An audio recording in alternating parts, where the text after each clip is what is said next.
Finally demon slayer season 3 का episode 1 air हो चुका है। वैसे तो मैंने इसको बहुत पहले देख लिया था, यानी कि तुम्हारे भाई ने थिएटर में जाके देखा था।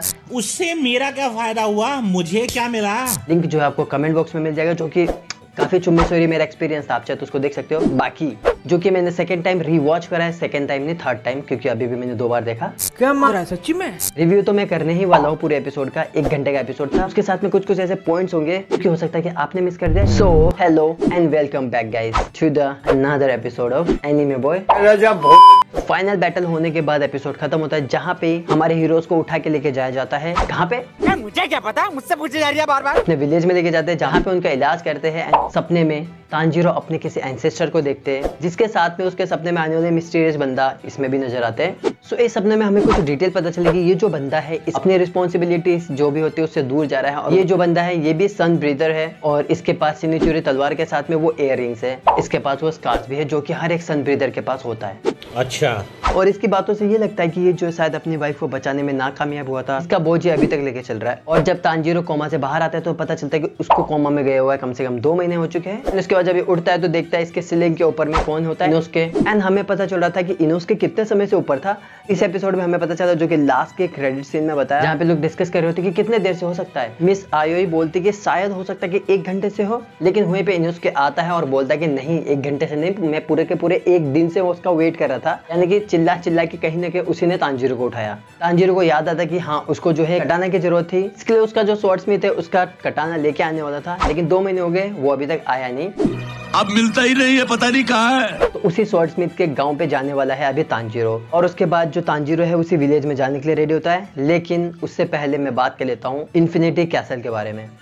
तो सबसे पहली बात, जब ये थिएटर में आया था सबका मुंह खोला का खोला रह गया था। चाहे बात करें इसके हम इन्फिनिटी कैसल की डिजाइन की, या फिर इसके एनिमेशन और सीजीआई की, या फिर इसका जो म्यूजिक है उसकी, या फिर सारे के सारे अपर मून्स की मीटिंग की, सब कुछ इस सीन को अलग ही लेवल में लेके जाता है। लिटरली बहुत ही अलग लेवल में, क्योंकि हर सीन एक गूज़बम्प्स है, जहाँ पे हमें इतनी सारी डिटेल्स पता चलती है। सबसे पहले डिटेल ये है कि इन्फिनिटी कैसल में ये लोग जो है कम से कम 70 से 80 साल बाद मिल रहे हैं। और उसके बाद ये पता चलता है कि 113 साल में पहली बार किसी डीमन की मौत हुई है, वो भी अपर डीमन की, वो भी किसी ह्यूमन के हाथों। इस चीज को लेके जो अपना माइकल जैक्सन होता है वो काफी ज्यादा फ्रस्ट्रेट हो जाता है और बोलता है कि तुम सबने मेरे को डिसअपॉइंट कर रखा है। जो वुमन है यही ये सबको कंट्रोल करती है, किसी को आना, किसी को ले जाना, किसी को ऊपर नीचे करना, और सारे ग्रेविटी का खेल जो है ना सब इसके हाथों में है। एंड इनकी मीटिंग में हमें ये भी पता चला कि इन लोगों का आपस में कुछ भी बॉन्डिंग अच्छा नहीं है, यानी कि एक दूसरे से जलते हैं, लड़ते हैं, बहुत कुछ है। अपर मून 1 जिसके हर एक कदम पे ऐसे सेंस, ऐसे चिलनेस होती है। तो यहीं पे इन्फिनिटी कैसल खत्म होता है। और बात करते हैं फिर से तांजीरो की, यानी कि जो स्वॉर्ड्समिथ विलेज जा रहा है, ये जो थी काफी टॉप सीक्रेट है, यानी कि किसी को नहीं पता कि कहाँ पे एग्जिस्ट करती है। तांजीरो अपनी बहन को अपने बैग में कैरी करता है, तो इसको जो है कोई और लोग अपने बैग में कैरी करते हैं, यानी एक एक एक एक करके उसको लेके जा रहे होते हैं। उन लोगों को भी नहीं पता कि वो कहाँ जा रहे हैं, जिसको कि कौवा गाइड करता है, यानी और उन कौवे में से भी कौवे भी चेंज होते रहते हैं। उसके बाद ये विलेज पहुंच जाता है, उसके बाद ये जाता है चीफ से मिलता है। तांजीरो का स्वॉर्ड्समिथ होता है, यानी कि जो तांजीरो का कटाना बनाता है, जो है काफी दिनों से गायब है, जिसको ढूंढने के लिए और लोग गए हैं। और जब तक वो मिलता है, जो चीफ होते हैं वो बोलते हैं कि तुम यहाँ पे रेस्ट करो, मजे करो और अपने आप को थोड़ा रिकवर करो, क्योंकि उसके बाद दिखाया जाता है अपना चुम्मे सोरी सीन, जिसके लिए हम सब वेट कर रहे थे।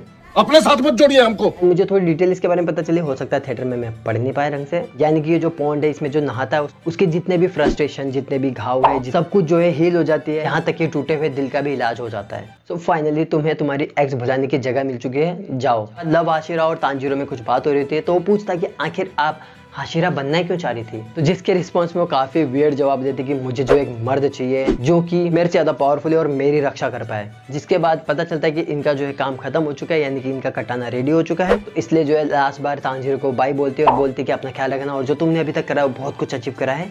और जिसके रिस्पॉन्स में अपना तांजीरो अपना हीरो एक स्पीच मारता है, बोलता है कि नहीं, जितना मैंने करा अभी बहुत कम है, क्योंकि मुझे और कुछ करना है कि मुजान को मार सकूं मैं। जिसके लिए अपनी लव हासिरा इंप्रेस हो जाती है, जाके बोलती है लेकिन मुझे सुनने में आया तुम इस विलेज में कुछ दिन और रुकने वाले हो, तो मैं एक सीक्रेट बताती हूँ।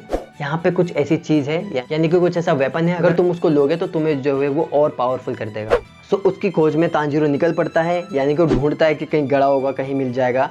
तभी उसके सामने में नजर आता है एक नजारा, मिस्ट हाशिरा दिखता है, वो किसी से बात कर रहा है, किसी बच्चे से, जिससे कि वो कुछ मांग रहा है, पता नहीं क्या मांग रहा है, उस समय नहीं समझा। लेकिन फिर उसके बाद मैंने पॉज करके ध्यान से पढ़ा तो उसमें वो जो बच्चे से चाबी मांग रहा है और वो जो बच्चा बोलता है कि ये मेरे एंसेस्टर्स ये याद है, मैं तुम्हें नहीं दे सकता और वैसे भी मैं तुम्हें क्यों दूं। मैं सोचा था कि इसमें क्या लेने देने की बात हो रही है। जहाँ पे तांजीरो फिर आगे देखता है तो एक और बंदा उसी लड़के के पीछे खड़ा नजर आता है। सो उसके बाद यहीं पे एपिसोड खत्म होता है और अगला एपिसोड का नाम जो है यूरिची टाइप 0। तो ये जो टाइप 0 होता है, यूरिची टाइप 0, जो आदमी को तांजीरो ने देखा था और बोला था कि इसको मैंने कहीं देखा है, कोई और नहीं एक पपेट होता है कि जो ये बच्चा होता है उसको कंट्रोल कर रहा होता है। शायद हो सकता है कि मिस्ट हाशिरा जो है इसी चीज को लेने के लिए आया हो। आज का राजस्थान पानी यहीं पे खत्म करते हैं। होप कि आपको वीडियो अच्छा लगा होगा। अच्छा लगे तो प्लीज लाइक कर देना। देखो यार, दो बार देखा एक एपिसोड का। जो डिटेल मेरे को पता चला वो मैंने ग्रैब करा। इससे ज्यादा और कोई डिटेल आपको पता था या फिर कुछ डिटेल था जो कि मैंने ज्यादा बोल दिया फिर गलत बोल दिया, तो प्लीज इसको करेक्ट करने के लिए आप कमेंट कर सकते हो। अगर आपको मेरा कंटेंट पसंद आ रहा है तो प्लीज चैनल को सब्सक्राइब कर दो और सपोर्ट कर दो, क्योंकि मुझे 1K करने हैं। नहीं, जो मेरा सिल्वर प्ले बटन है वो खो चुका है, तो उसी को ढूंढना है। उसको ढूंढने के लिए मैं कोई विलेज तो नहीं जा सकता, बट उसके लिए आप मेरी मदद कर सकते हो। उसके लिए आपको कुछ भी नहीं करना। फिर जो लाल वाला सब्सक्राइब का बटन दिख रहा है और अगर अभी तक नहीं दबाया तो दबा दो, कि जैसे आप इसको क्लिक करेंगे मेरा 100K हो जाएगा और जैसे 100K होगा जो मेरा सिल्वर प्ले बटन है वो ऑटोमेटिकली मेरे पीछे आ जाएगा। इसके अलावा मैंने हेल्स पैराडाइज के ऊपर में भी बात किया है, जो कि उसका रिव्यू आ रहा है डेली, तो उसको चाहे तो चेकआउट कर सकते हैं, प्लेलिस्ट आपको मिल जाएगा। तो आज के एपिसोड के लिए इतना ही कुछ। मिलते हैं अगली वीडियो में, तब तक के लिए बाय।